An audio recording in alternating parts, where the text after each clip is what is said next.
And good morning all of you. ఇవాళ topic ఒక artist అంటే ఎలా ఉండాలి, ఆర్టిస్ట్ ఎవరవుతారు అనే దాని మీద.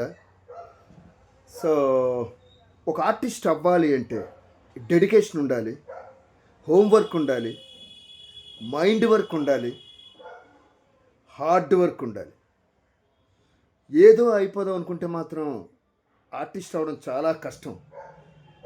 ఎన్ని సంవత్సరాలు బట్టి కొట్టుకుంటుంటే ఈ మధ్యకాలంలో నేను హీరోగా అవకాశం వచ్చిన సినిమా చదువేని ఆయుధం.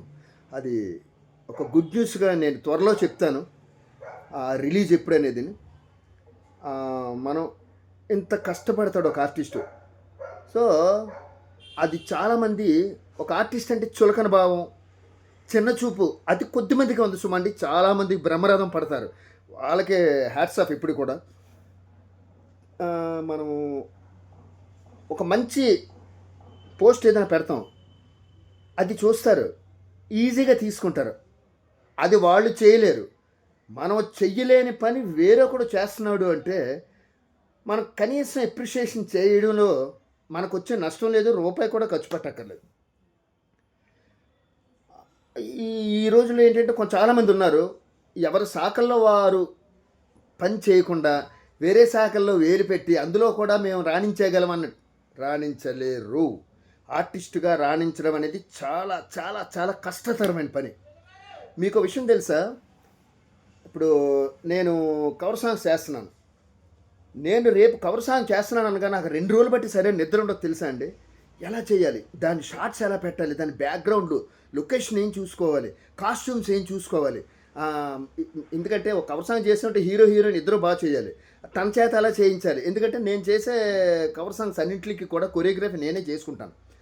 సో దానికి డైరెక్టర్ సహకరిస్తాడు, కెమెరామెన్ సహకరిస్తారు. I very happy. సో అంత అంత అలా ఉంటుంది అనమాట. నిద్ర పట్టదు, రాత్రి నిద్ర పడతా, ఆ షూట్ అయినంత వరకు నిద్ర పడదు. అంత కష్టపడి చేస్తాడు ఆర్టిస్ట్ అనేవాడు. కనీసం చూసిన తర్వాత మన అనుకునేవాళ్ళు కానీ బయట వాళ్ళు ఎవరైనా కానీ. అసలు ఇంకో మాట తెలుసా అండి మీకు? నేను యూట్యూబ్, ఫేస్బుక్ వాటిలో వేరే వాళ్ళు పోస్టులు చూస్తుంటాను చూసారా, వాళ్ళకి నేను లైక్ కొడుతుంటాను. వాళ్ళు ఎవరో నాకు తెలియదు, బట్ ఆ పోస్ట్ నచ్చితే మాత్రం నేను లైక్ కొడతాను. మనం లైక్ కొట్టడం వల్ల వాళ్ళకి సపోర్ట్ అవుద్దండి. యూట్యూబ్లో జస్ట్ చూసేసి స్కిప్ అయిపోతాం, అది చాలా తప్పు అంటాను. ఈ సందర్భంలో మీకు నేను చెప్తున్నాను, ఎవరన్నా పోస్ట్ చూస్తాం, అది మనకు బాగా నచ్చింది అనుకోండి, ఒక లైక్ చేయండి, ఒక కామెంట్ చేయండి. వాడికి మీరు సపోర్ట్ చేసినట్టు అవుద్ది రేపు యూట్యూబ్లో. అంతకంటే ఇంకేం లేదు. ఏ గ్రూపులోనైనా సరే ఇది అలవాటు చేసుకోండి. జస్ట్ చూసి మాత్రం స్కిప్ అవ్వకండి. సో అది మీ ఇష్టం మీద ఆధారపడి ఉంటుంది, నేను చెప్పడం వరకే నా బాధ్యత.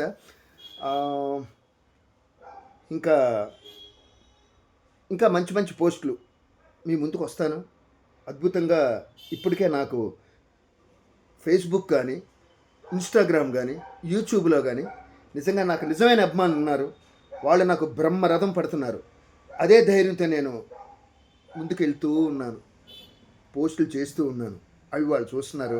నాకు స్వయంగా కూడా కాల్స్ చేసి మరి చెప్తుంటారు చూసారా అండి. వాళ్ళకి నేను ప్రత్యేకంగా హ్యాట్స్ ఆఫ్ అండి. థ్యాంక్ యూ అండి. ఎప్పుడు మీ అభిమానంతో, మీ రవినాథ్.